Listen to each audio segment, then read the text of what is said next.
주님 우리와 함께하여 주옵소서. 감사드리며 예수 그리스도의 이름으로 기도하였습니다.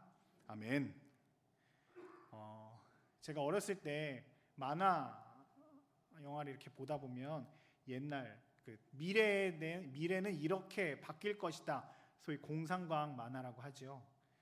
자동차가 이렇게 공중에 붕 떠서 운전자가 없이 막 가는 일들도 있었고, 사람들이 지나가면서 뭐 조그만 거 하나로 뭐 화면도 보고 TV도 보고, 뭐 안경 하나 이렇게 딱 하면은 막 뭐가 뿅 튀어나와가지고서 이런 거 막 찾아서 볼 수 있고, 뭐 이런 것들 막 만화 영화 보면서 와, 저런 시대가 되면 세상이 되게 좋아지겠다, 이런 생각을 제가 개인적으로 했었던 것이 있습니다.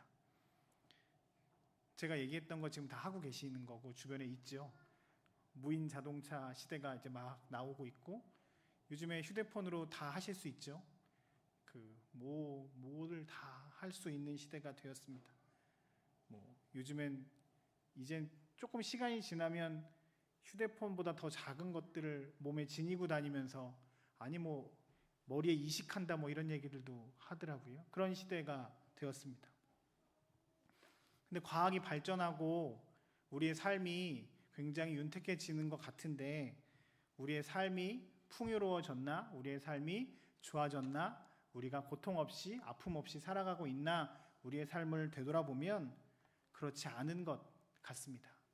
우리가 잘 살다고 하면서, 우리가 발전한다고 하면서 굉장히 많은 것들을 열심히 하고 있는데, 우리가 기다리고 소망하는 것, 우리가 바라고 꿈꾸는 것들이 그렇게 발전하는 것으로 이루어지고 있는가에 대해서 질문한다면, 다시 한번 우리가 생각해 봐야 할 것들이 많이 있는 것 같습니다.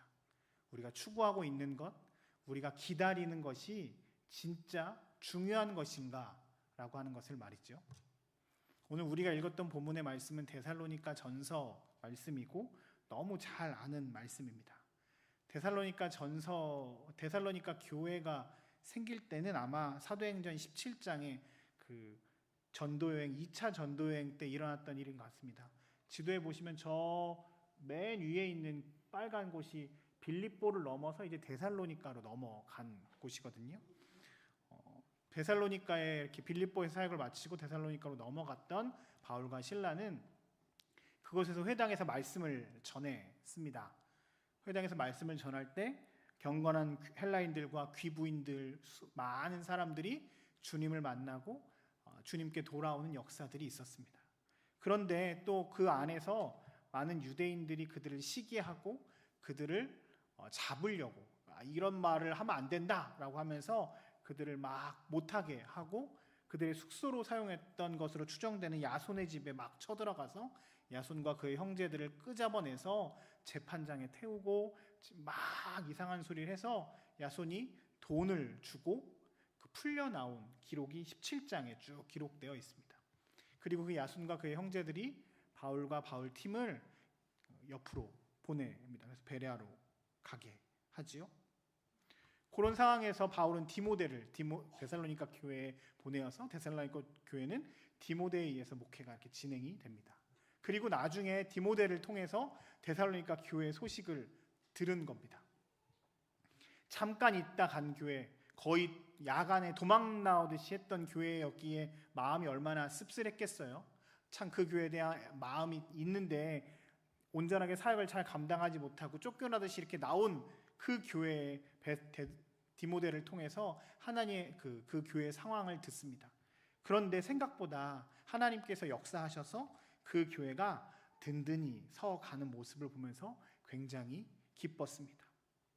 데살로니가 전서는 바울 서신 중에 가장 먼저 쓰여졌다라고 알려진 서신이어서 그 시절 초대교회의 모습을 가장 잘 드러낸다라는 것이 신학자들의 이야기입니다.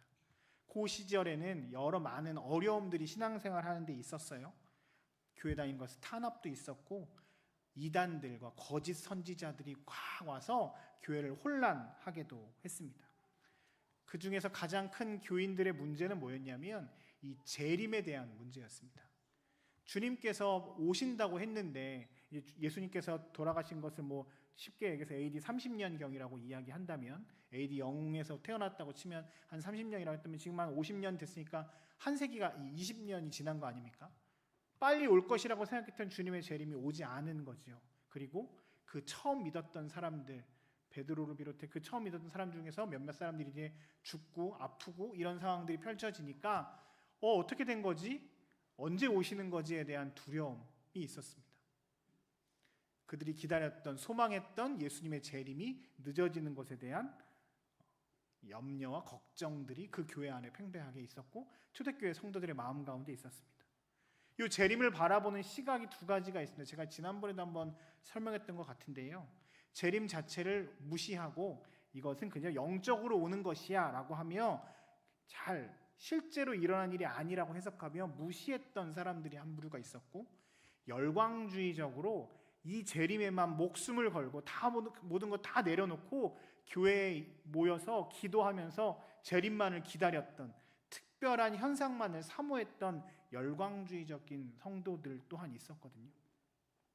초림과 재림 사이에 그 열광주의적인 것과 이 아무것도 하지 않으려고 하는 그 모든 상황들 사이에서 바울은 하나님의 마음으로 데살로니가 교회에게 펜을 듭니다. 이 시기를 살고 있는 그리스도인들은 어떻게 살아가야 할 것인가에 대해서 그들에게 하나님의 말씀을 선포하고 있습니다. 저는 오늘 두 가지 종류의 주제로 하나님의 말씀을 함께 나누었으면 좋겠는데요. 첫 번째는요, 그들에게 이렇게 말합니다. 그리스도인으로 살아라. 오늘 본문 16절에서 18절인데요. 같이 한번 읽어볼까요? 시작. 항상 기뻐하라. 쉬지 말고 기도하라. 범사에 감사하라. 이것이 그리스도 예수 안에서 너희를 향하신 하나님의 뜻이니라. 이 말씀 우리가 너무 잘 아는 말씀이죠. 집에도 다 붙여 있거나 암송하고 있고, 특별히 이 성경 말씀 가운데서 하나님의 뜻이라고 하는 이 단어가 붙여 있는 것이 거의 없거든요. 항상 기뻐하고 쉬지 말고 기도하고 범사에 감사하는 것이 하나님의 뜻이어서 우리 그리스도인들이 해야 할 모습 가운데 하나입니다. 그런데 여러분들은 어떠신가요? 저는 이 말씀을 볼 때마다 저 한편에서는 늘 이렇게 답답함이 있습니다. 저만 그러신지 모르겠지만 저기서 제가 불편해하는 단어가 뭘까요? 항상, 쉬지 말고, 범사에.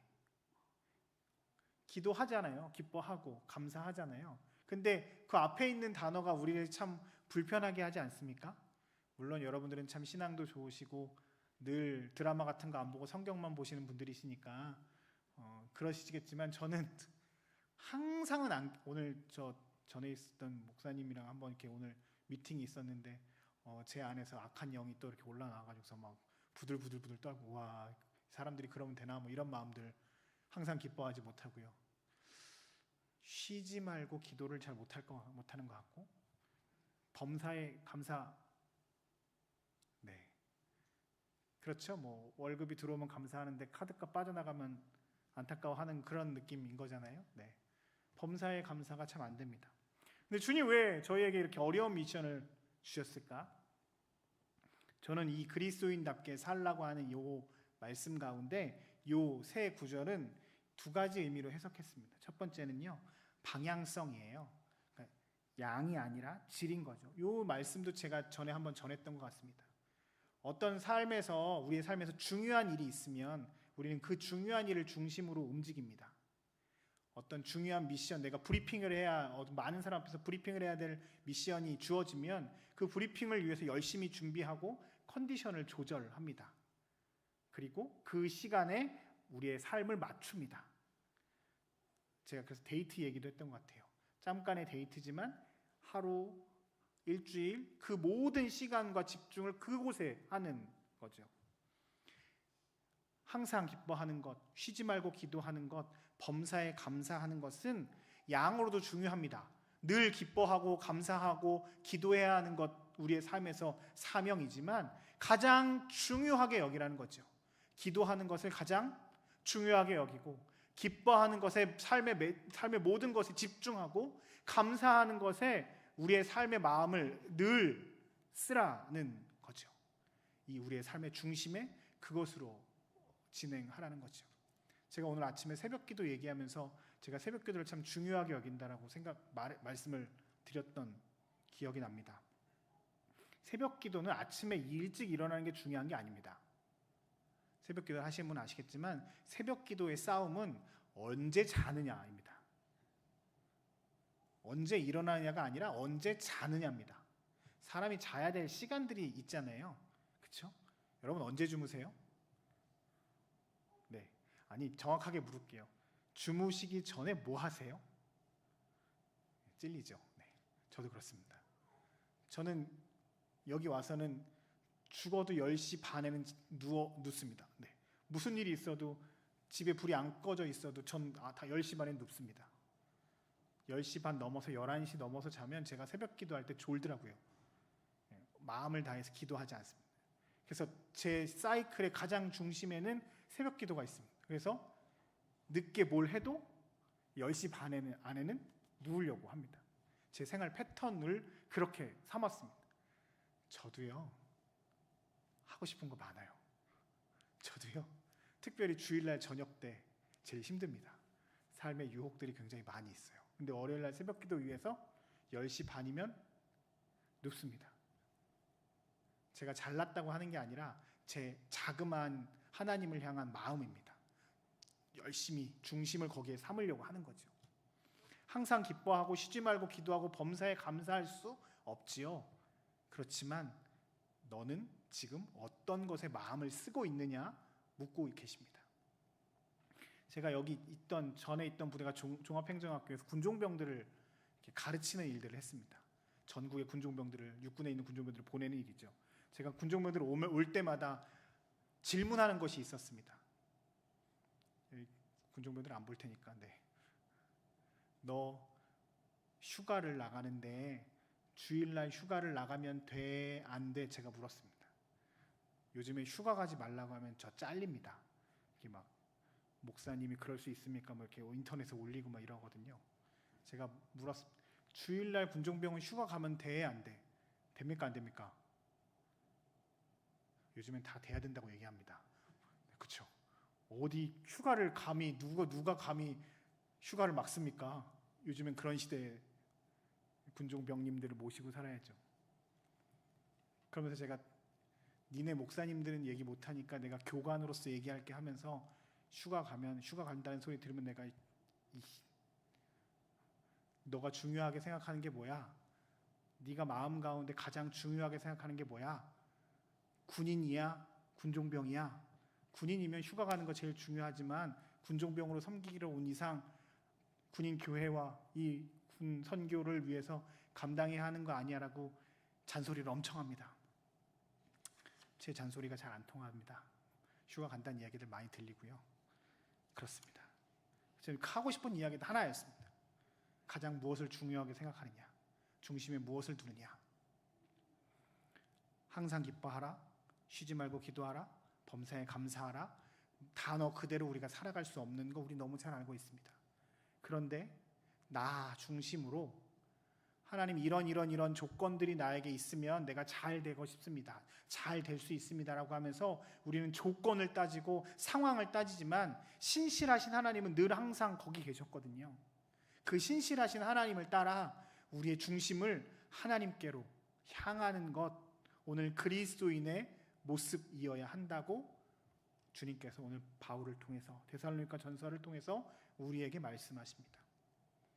성도 여러분, 항상 기뻐하고 쉬지 말고 기도하고 범사에 감사하십시오. 이것이 여러분들을 향한 하나님의 뜻입니다. 말씀 그대로 살지만 혹 그러지 못할지라도 여러분들의 마음을, 여러분들의 중심을 신실하신 하나님께로 두었으면 좋겠습니다. 그것이 오늘 하나님의 뜻이라고 말씀하십니다. 그 은혜가 우리 모두에게 있기를 주의 이름으로 축복합니다. 두 번째 오늘 말씀을 통해서 우리에게 주시는 메시지는요, 분별하며 살라고 말씀하십니다. 19절에서 22절 말씀을 같이 한번 읽어보겠습니다. 읽겠습니다. 시작. 성령을 소멸하지 말며 예언을 멸시하지 말고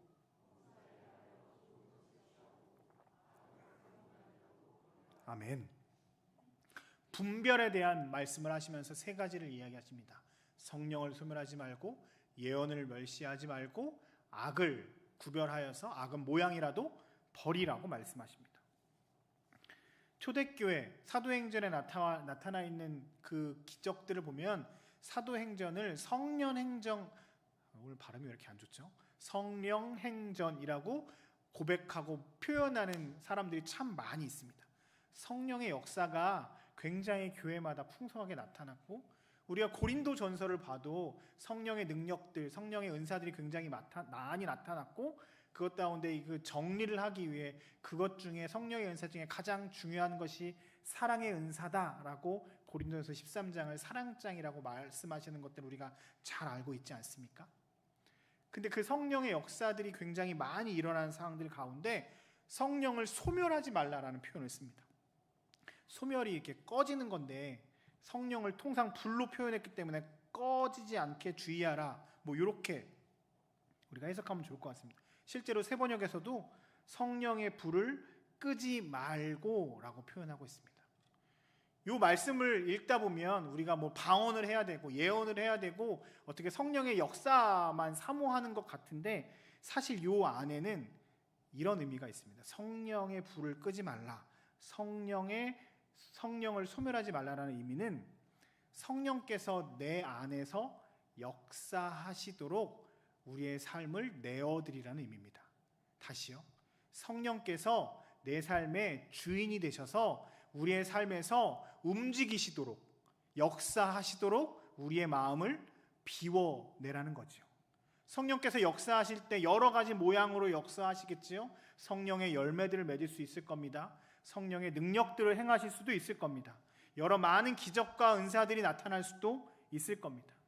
중요한 것은 성령께서 내 안에서 역사하시도록, 성령께서 내 삶의 주인 되시도록 내 것을 내려놓고 성령 하나님이 나의 삶을 움직이시도록 만들어 가야 된다는 사실이죠. 사실 성령을 체험했다라고 이야기하면서 자꾸 이렇게 약간 이상한 이야기를 하시는 분들이 있고, 성령의 은사라고 하면서 은사들을 조금 더 많이 사모하는 사람들도 있습니다. 물론 성령의 은사와 역사들이 있습니다. 저도 그런 것들을 사모하고 기다리며 저에게도 그런 능력들이 나타나기를 늘 기도하고 있습니다.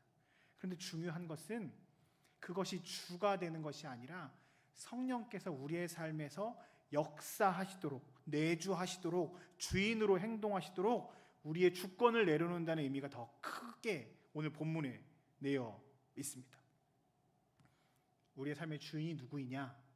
다른 것들 말고 구별하여서 성령이 내 안에서 주인 되시도록 우리의 삶을 내어드려라 라는 말씀이 오늘 말씀입니다. 예언을 멸시하지 말라는 말씀도 비슷합니다. 노스트라다무스처럼 미래를 예언하고 점을 치는 것을 여기에서 예언이라고 얘기하지 않습니다. 어떤 목사님이 얘기하시는데 저쪽에 땅 사면 부자 된대요. 이게 예언이 아닙니다.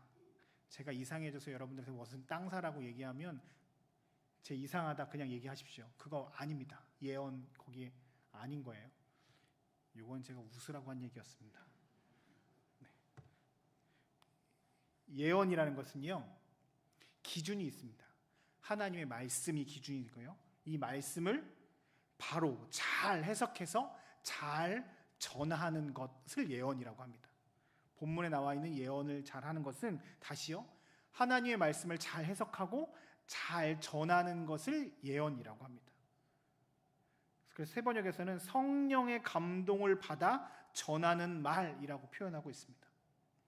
하나님의 말씀을 잘 해석해서 성령의 감동을 받아 잘 전하는 것을 예언이라고 합니다. 어떤 사람들은 개인적인 예언들을 하는 경우가 있지요. 기도하다 보면 주님께서 주시는 마음들이 있지 않습니까? 잘 구별해야 됩니다. 그 구별의 기준은 하나님의 말씀이 되어야 되는 거죠. 그것들을 분명히 하나님께서 주신 마음이기 때문에 굉장히 귀한 것이지만 말씀으로 잘 분별하여서 이것이 교회의 덕이 되는지, 이게 말씀으로 비추었을 때 올바른지를 잘 분별해야 된다는 말씀인 거죠. 오늘 성령을 소멸하지 말고 예언을 멸시하지 말고 라고 하는 이 말씀들 가운데 중요한 기준은 하나님의 말씀이 기준이 되어서 하나님께서 우리의 삶에 내주하시고 하나님의 말씀이 기준이 되어서 악한 것은 모양이라도 버리고 범사에 늘 좋은 것을 취하는 것, 이것이 하나님께서 우리에게 원하시는 것이라고 말씀하십니다. 우리는 아까도 이야기를 나누었지만 어떤 조건이 충족되어야 잘 살 것이라고 생각합니다. 진급을 해야 좋고 돈을 많이 벌어야 좋고 어떤 일이 생겨야 좋고 하면서 조건에 대한 이야기를 합니다. 근데 주님은 잘 살기 위해선 구별하고 분별하라고 얘기합니다. 악한 것을 구별하고 하나님이 나의 삶의 주인 되심을 고백하며 내가 주인 되는 것에 대해서 늘 경계하며 말씀으로 우리의 삶을 잘 정리하고 구별하고 잘 분별할 것을 요청합니다. 이것이 그리스도인으로서 잘 사는 길이라고 주님 오늘 우리에게 말씀하십니다. 우리 성도 여러분 기억하십시오. 우리의 조건이 채워져야 풍성하게 되는 것이 아닙니다. 잘 구별하고 분별하여서 하나님의 뜻을 찾아 나가야지, 하나님이 우리 안에서 역사하셔야지 잘 살아갈 수 있는 것임을 기억하시는 성도님들 되었으면 좋겠습니다. 말씀을 정리하면서 이 말씀을 읽고 마치려고 합니다. 다음 넘겨주실래요? 23절, 24절입니다. 같이 읽어볼게요. 시작. 평강의 하나님이 친히 너희를 온전히 거룩하게 하시고 또 너희의 온 영과 혼과 몸이 우리 주 예수 그리스도께서 강림하실 때에 흠없게 보존되기를 원하노라. 너희를 부르시는 이는 미쁘시니 그가 또한 이루시리라. 아멘. 오늘 설교 제목이기도 한데요. 그가 또한 이루시리라. 바울도 이 일이 성도들에게 일어나길 좋지만 잘 안 될 수 있다는 걸 알고 있습니다. 그래서 기도합니다. 평강의 하나님께서 친히 여러분들을 건전하게 거룩하게 하시길 기도합니다. 여러분들의 온 영과 혼과 몸이 그리스도께서 강림하실 때까지, 재림하실 때까지 온전하게 되기를, 흠없게 되기를 기도합니다. 그러면서 우리를 이렇게 주임의 자녀로 부르시는 하나님께서는 성실하신 분이시니 그가 이루실 것이라 라고 하면서 하나님을 찬양하며 하나님을 신뢰합니다. 저 또한 말씀을 의지해 여러분들에게 축복하며 기도합니다. 여러분들의 삶이 거룩하고 온전하여지게 되기를 주의 이름으로 축복합니다. 여러분들의 온 영과 혼과 몸이 주님 오시는 그날까지 흠없게 보존되기를 축복하며 기도합니다. 우리의 힘과 능력으로는 되지 않지만 주께서 이 일들을 이루실 것입니다. 하나님께서 우리와 함께 하실 것입니다. 그분은 성실하신 분이시기 때문입니다. 하나님의 은혜 가운데 우리가 늘 그리스도인답게 살며 우리의 삶을 분별하여서 주님이 원하시는 대로 살아내는 은혜가 우리 가운데 있기를 주의 이름으로 축복합니다. 우리 함께 같이 마지막으로 찬양하며 주님께 나아갔으면 좋겠습니다.